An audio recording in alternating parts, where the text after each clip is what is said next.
So if you have the chance to talk to any kind of successful location-independent entrepreneur or digital nomad, you can bet that we've all had this conversation dozens of times. So one that goes kind of like this. So why are you in Barcelona? Well, beaches and I like Spanish food and I thought maybe I wanted to learn Spanish. Yeah, but why are you here? Beaches and I like Spanish food and I wanted to learn Spanish. No, but why are you here? Oh, like job and stuff. Yeah. Are you an English teacher? What are you doing here? Oh, no. It's not like that. And then you go on to explain your life. And we've all had this dozens of times. And I've always wanted to make a video where I explain this to people. So I kind of have something to point people to and say, hey, here's how this life is possible. And in this video, I also want to actually kind of teach and break down how it could be possible for them, because most of the time when you explain to someone that you have this life where you can live wherever you want, you earn money regardless of the local economy where you are, and you have pretty much total freedom in terms of where you live and when you work, they're interested in how they could do that as well. And I've wanted to make this video right now, for years, where I break down the best way to do it and how it can be done. Now, if you're wondering who am I to talk about this stuff, well, I've been location independent for over 4 years now. I started off leaving my hometown of Vancouver, Canada in 2012, and I was working as a freelance copywriter and was broke. I'm not going to use some curse words to tell you how broke I was, but I was as broke as you can get. And I made this decision to kind of follow through regardless on my dream of living around the world, and managed to not only make it work, but really increase my business and turn things around to the point where I had a really nice, profitable freelancing business, where I was able to go from Costa Rica to New York, where I was able to surprise my brother with a flight to visit me. And I was able to do all this while working as a freelancer on my own hours with the freedom to live where I wanted. And since then, I've grown my business to include writing my own books, teaching online courses, as well as doing coaching.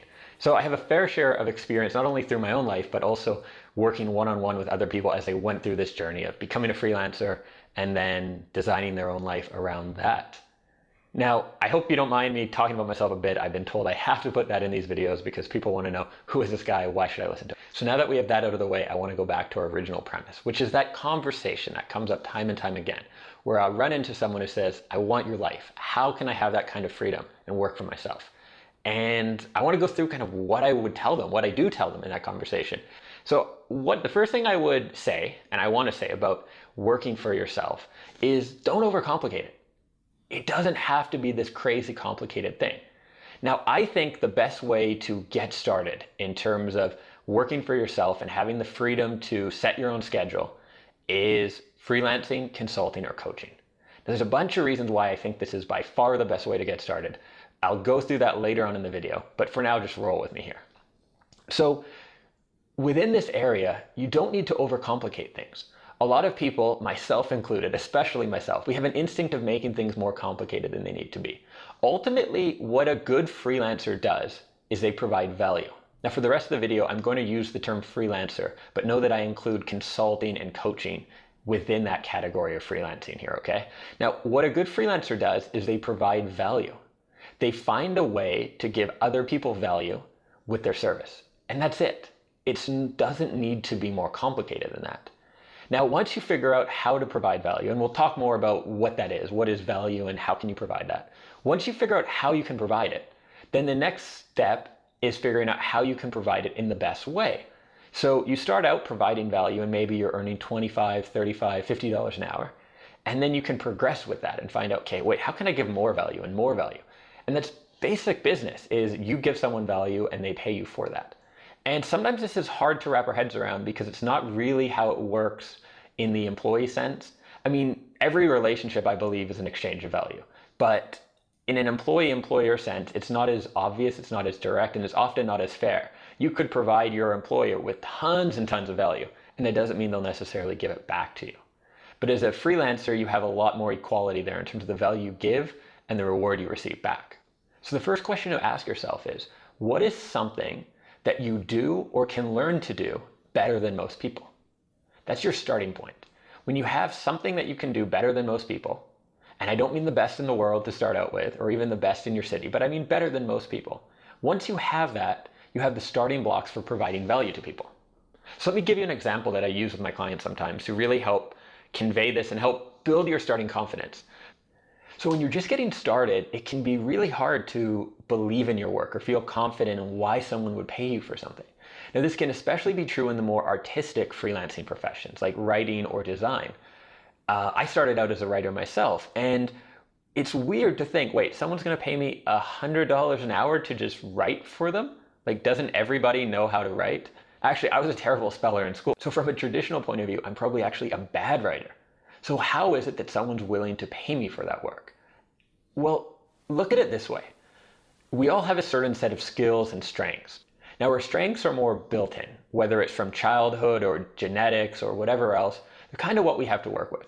And our skills are things that we develop through training and time. And let's say that writing is a combination of a strength for you and maybe a skill. And as a skill, you're in the early stages of developing it, and there's always more to learn. And as a strength, it's something you've always done well. Now, consider a potential client. Say you have I'm going to make it really boring. Say you have a dental office who needs to have their marketing done. They want to run a big promotion, put a lot of money into advertising, web stuff, all that. Now, you might be thinking, wait, why would they pay me $50 an hour for writing? I didn't earn that at my last job. I don't know if I'm worth that. Why would I be worth that? Well, let's turn it and look on the other side. You have this dentist here who earns $150 an hour and is a terrible writer. And there's no one on staff who has any kind of writing ability who could pull it off, right? Who could do this work for him. So you have this dentist there whose time is valued at $150 an hour.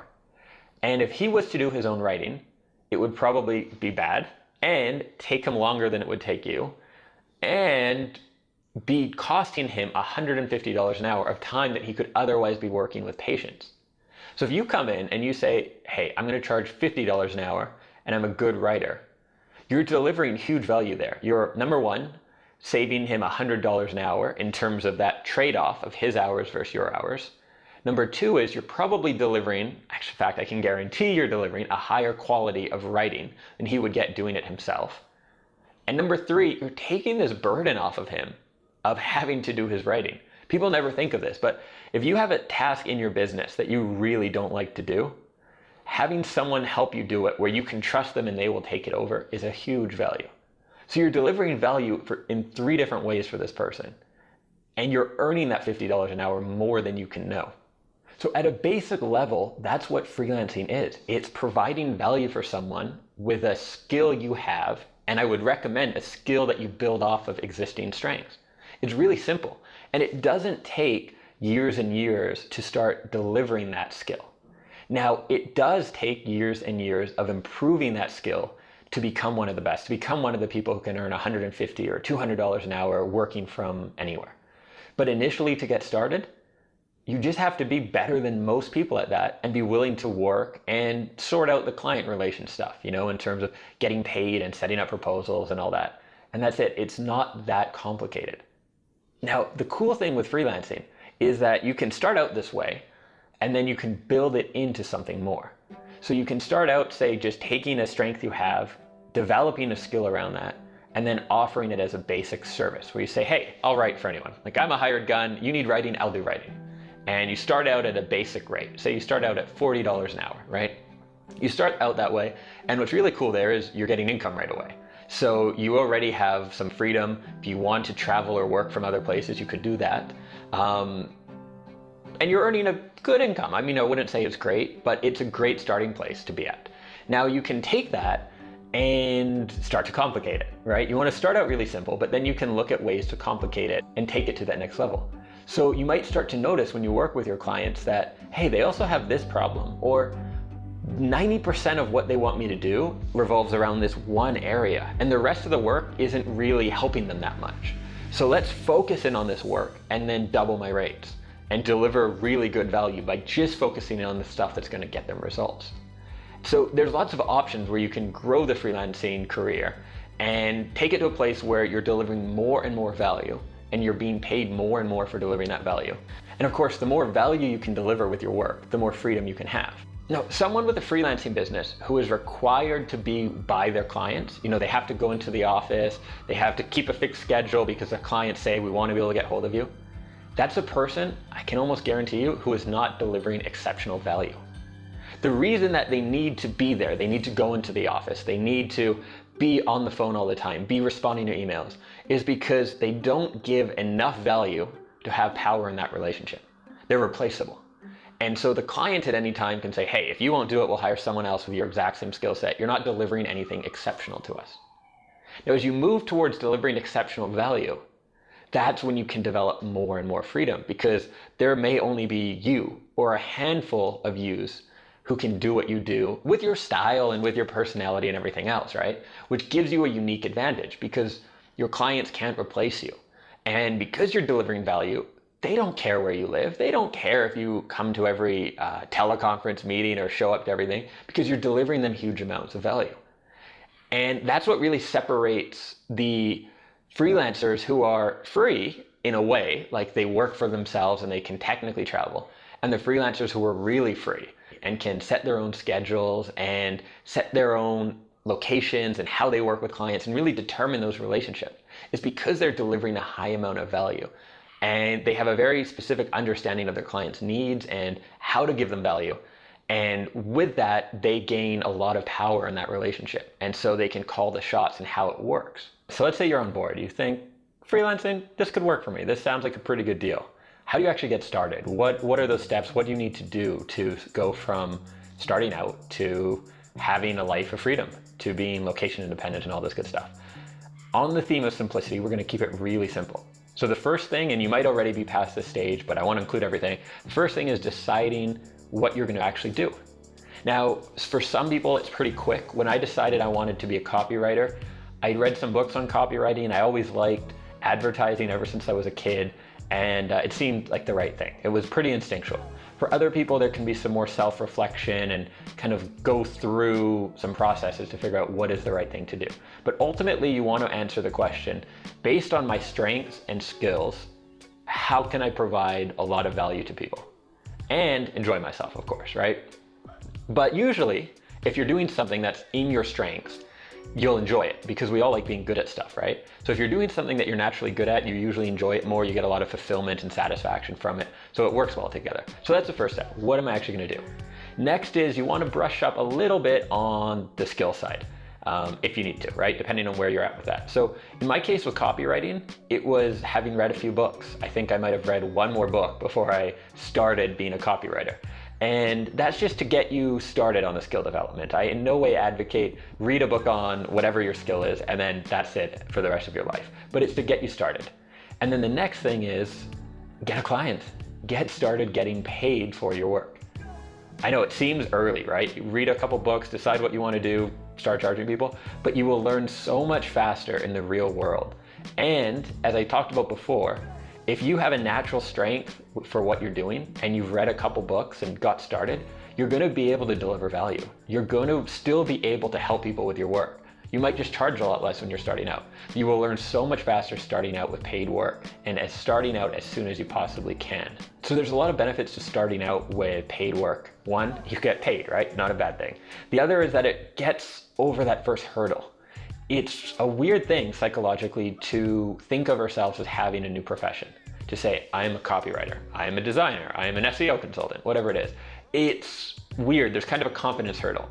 And the quicker we can get over that by starting to do some work, the quicker sort of everything goes. The other thing is when there's pressure, all of us, we learn so much quicker and we perform better. It's very hard to kind of read books on something and take courses and not also be doing it in terms of how quick you're going to learn. Sort of take your time, I'm going to read another book about this, I'm going to do something, and that can drag on a long time. So the quicker you can start getting paid for the work, even if it's way under the rate you should be earning, the better.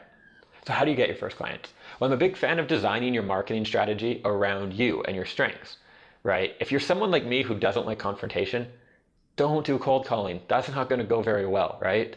And I made that mistake for many years, and that's why I'm such a proponent of this. You want to design your marketing around what you do best. But for the initial clients, for most people, I would suggest starting with your network. Now, this isn't going to be your long-term strategy, but when you're getting started, putting something out to your network that's honest and direct is going to be really effective. When I started as a copywriter, this is what I did. I put up a note on Facebook that basically said, hey, I think I'm a decent writer. I'm available for hire. and I'll be really cheap because I'm just starting. And I wrote it good, obviously. I wrote it good. You can see my English is not that great. If I can be a writer, anyone can.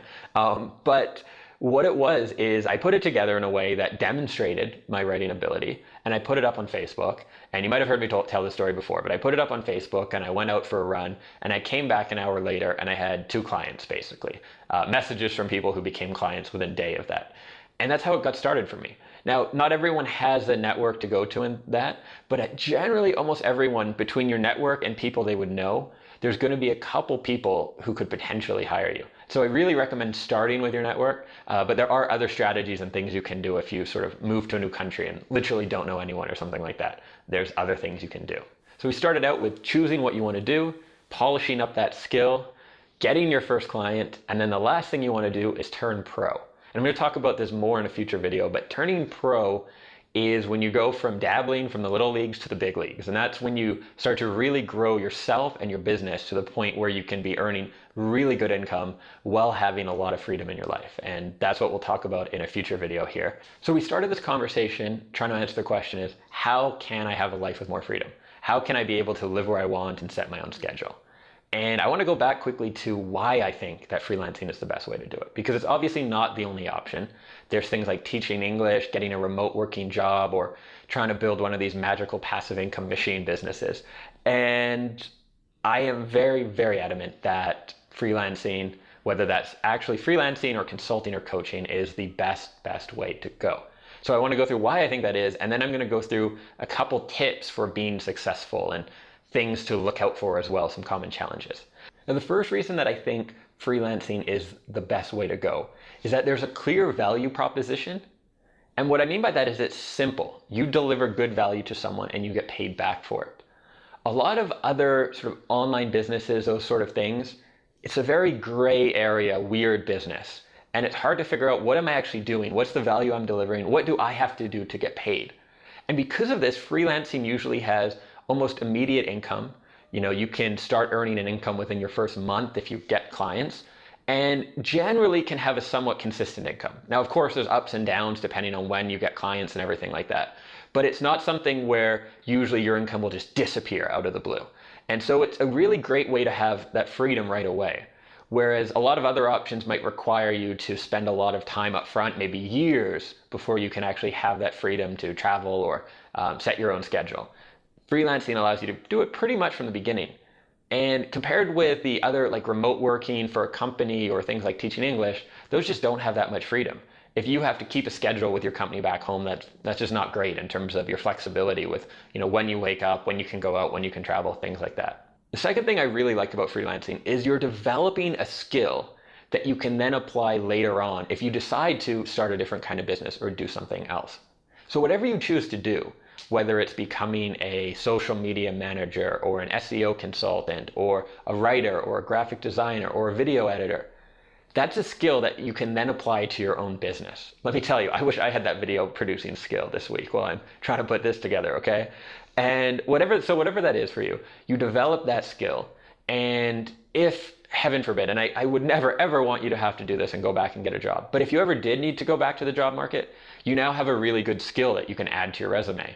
And usually the kinds of freelancing roles that are great for being location independent are also really in demand right now. Now, more than likely what you'll do is go on and do something with your own business.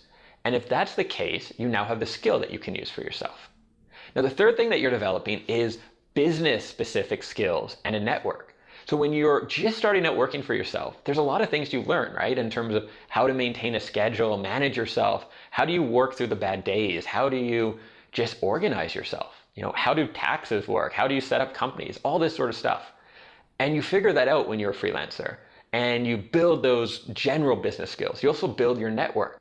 And a lot of your clients might be successful entrepreneurs. So then down the road, 3, 4, 5 years, if you ever decide to start a different kind of business, you now have all these business skills plus a much wider network that you can use, which is much, much better than starting off with nothing and just kind of hoping it works out.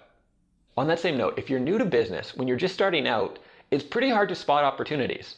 You don't necessarily know what people need or what they want because you're guessing, right? Where if you've spent a few years freelancing, you've been working with a lot of clients, seeing how businesses operate, you often spot opportunities where you're working with a client and you see, wait, they have this problem. Okay, my other client had this problem too. Okay, maybe there's a chance to make a software for them or develop a specific solution or do something. And a lot of businesses start that way, where it's a freelancer or consultant, they spot problems within companies and then develop a solution, and that becomes a bigger sort of 7 or 8 figure business that they go on from there. But you only get to see those opportunities when you actually get working and get involved with companies. Now, the last thing, and this is kind of building off that I really like about freelancing, is you have so much room for growth. Whether you decide to just stay as a solopreneur and grow your business and become there are consultants who earn 7 figures working for themselves with no staff. So there are the opportunities to grow and become really big financially wise without all the stress of a company or staff. But if you prefer and you want to grow into a bigger business down the road, you can do that. You can also go and look at maybe having an agency, so hiring other freelancers to work for you, or developing sort of a very productized service model where you have one specific service you offer as a freelancer and you build that up. So there's lots of ways you can grow, going beyond that working in a cafe freelancer. And you can make that choice, and you'll be able to make that choice in a much better position because you have a lot more self-awareness, because you've been working for yourself for a couple of years at this point. So now you're probably thinking this guy is obsessed with freelancing and maybe even a little biased in terms of why it's the best route. And I've told you my story a little bit so far, but I haven't told you the whole story. And that might shed some light on why I'm such an advocate of starting this way. So pretty much from my early 20s, I always wanted to travel.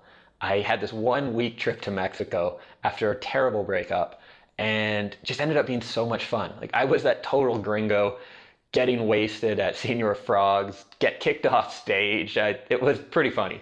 I just had a great time. And ever since then, I've wanted to travel more, and I've just had a thing for other cultures. And I had this dream of living in 5 countries before I turned 30.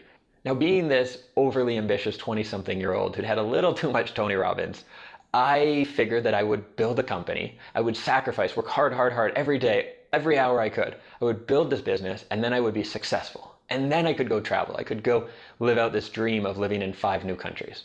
And I wouldn't be working. I'd just be laying back on the beach, and I'd have retired by the time I was 30, right? That was the very, very delusional plan I had then. But I went for it, and I started a business, and I kind of went all out, and I failed miserably. As some of you know, I don't mind talking about that, but it sucked. I failed. And I started to look at kind of what I had spent the last few years doing, and while I was really passionate about the business that I started, it was not tied to the life I wanted. I wanted this life with a lot more freedom, a lot more travel, and yet here I was not having any freedom, not having the travel I wanted, and spending way too much hours and having way too much stress trying to get there. And basically circumstance forced on me the life I have now, where I started copywriting and working as a freelancer because I had to, because I was absolutely broke. When this business failed, it wiped me out. And so I needed to earn some money. And that's why I started freelancing, because I was committed I wasn't going to get a job. I wasn't going to quit on my dreams. But I did not have it in me to start a new business at that point. And I started freelancing. And pretty soon in, I realized that, wait a minute, I could be doing this from anywhere in the world. I could still be working and earning this income, but living in, at first I wanted to live in Costa Rica. And so I did. And not only actually was I able to do it despite some pretty shoddy internet, but my business grew significantly, like where my income really improved once I moved away and got focused. And it then kind of this led to that, led to this. I moved to New York, and then I ended up moving to Europe, and here we are, I guess 4 years later. And so for me firsthand, I really experienced that going that other road, sacrificing the present for the future, doesn't always work out. And it's not to say you shouldn't, have big dreams and think about the future or try to change the world or anything like that. You should. But that I think there's a way to do both. That you can work hard and enjoy the now and have the freedom in the now. Be able to travel and have those experiences and then grow it into something bigger down the road, rather than sort of sacrificing happiness now, working too hard, and then hoping one day maybe, it will pay off and then I'll be able to live this life. So I'm a big advocate of that. I'm a big advocate of enjoying your life now and working hard and growing it for a future. And so that's why I am, I guess, so passionate about this route, because for me, this is the best route to do that. That by going into freelancing, you're able to have freedom pretty much right away, and also grow into something significant. And also, depending on how you do it, if you have a soul, if you do it well, you can make the world a better place with it, right? If you help the right kind of clients, if you work with the right businesses, you can play a key role in them making a difference in the world as well. So I hope you'll forgive me if I'm a little over enthusiastic about freelancing, but hopefully understanding my backstory might explain that a little bit. Now, before we wrap up in this video, I do want to share 3 more tips for starting out and being successful as a freelancer. Now, the first one is to be authentic and be honest. When we start out with something, we have, and I use we because I did this and I've noticed most people do it. We have a thing with trying to pretend that we're more successful than we are or more important than we are, and that's stupid. It doesn't help us. You know, how many of us have seen a business card that's the Daniel Johnston Freedom Group International Incorporated, you know, something like that? It's stupid. Everyone knows it's just us. Why are we pretending? And what happens is when we try to pretend to be more successful than we are or better than we are, we put all this unnecessary pressure on ourselves. So if you're starting out as a freelancer and you pretend that you're the successful, experienced, awesome freelancer, you're going to create so much pressure on yourself to deliver amazing work that it could potentially be really crippling. Where if you just be honest and authentic and say to people you know, hey, I'm just starting out, I have a natural strength for this, I think I can be really good, and I'm going to work my butt off because I want to succeed. Will you try me out? I'll give you a great price. If you start out that way, there's no pressure on you. Okay, there's a little pressure on you, but there's a lot less pressure on you. And you have a really good basis for that client relationship where they're going to want to help you. Entrepreneurs want to help people starting out working for themselves. It's just like wired into everyone. And so you'll be able to do good work from the beginning where you don't have that pressure on you and you have a really good, honest relationship. And if you do good work, because you're not pretending to be really successful, your clients are more likely to refer people to you because they'll say, hey, this person's awesome. They're just starting out. You should give them a chance as well. They've done great work for me. So starting out with a really honest attitude, I think, is one of the most important things you can do. Now, the second thing is to work hard and do whatever you can to deliver the most value and your best work to your clients. Sometimes it's easy to get trapped in the finding client aspect and get behind on delivering great work. Don't do that. Do your very best to deliver the most outstanding work you can. Now, that doesn't mean it will be the best work in the world, but the best work you can do at the time. And that's really important. Put in the time, deliver great work, and that will, it has a few effects. Of course, happy clients come back to you, you get referrals, all that stuff. I'm sure you've heard that. But the other thing that happens is when you do really good work, you feel pride. And when you get good feedback from your clients, you feel more pride. And the more pride you feel in your work, the more your confidence grows, the easier it will become to market yourself. When you're starting out and you don't really know, like, am I doing good work? Is this good? I don't know. I don't know other people in my field. It can be challenging to sell yourself because you're not sure on your product. So the more confidence you build in your own product, the easier it is to promote yourself. And you do that by working really hard and delivering great work. And the third thing, which ties in with doing that good work, is focus on the day-to-day.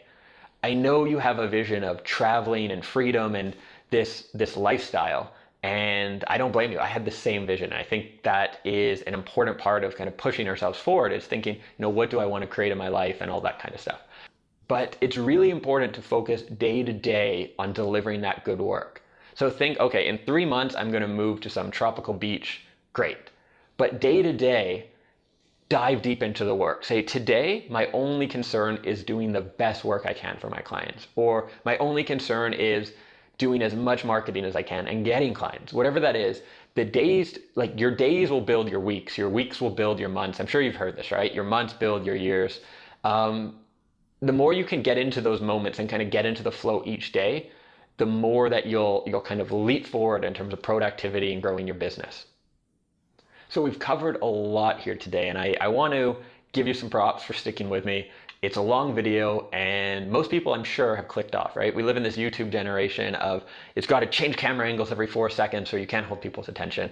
And that's unfortunate because most quality things take some time to learn, right? The best reading is not a quick blog article on a top 10. It's probably a book from 2,000 years ago. And so I want to really commend you for sticking with this and following through this whole video. Now, before we wrap up, I want to mention one of the challenges that can come up for a lot of people when they start down this freelancer path, and that's dealing with fear, and that's dabbling. And the two are related, and in the next video, I'm going to explain how they're related and how, without us even knowing it, in the back of our minds, little things around fear, around what friends and family might say, affect our confidence. And slowly that forces us to change direction. It can lead to things like dabbling, giving up prematurely, and just not having that focus we need to get results. So if this is something that you've dealt with before, or maybe you're worried about okay, I want to do this, but what happens when fear pops up? What happens when, people tell me I can't do it, or self-doubt comes in? Then that's what we're going to deal with in the next video. So if you haven't already, be sure to put your name and email in. I don't know, it's probably to the left or right of this video, maybe below, wherever it is on the page. Put that in so that you'll be the first to be notified of the new video when it comes out, as well as that live training I mentioned, where we're going to go deeper into aspects of value and how you can deliver value to grow your freelancing business. You'll be the first to be notified about that, and might be the only way you get notified about it. So don't want to miss out there. Now, before you go, did you have any questions come up? Is there anything you're wondering that I didn't cover in the video, or something I covered that brought up a question? Be sure to leave it below in the comments, and I will personally go through and answer your question. And whether or not you have a question, I would love it if you could answer this question from me, which is, if you could live anywhere you wanted, where would that be? Right now, you could go and spend a month anywhere in the world. You didn't have to worry about cost. You didn't have to worry about anything. You just spend a month there. Where would it be? Share that in the comment section. I'd love to hear about your dream destination. Again, thanks for watching. See you in the next one in a couple days.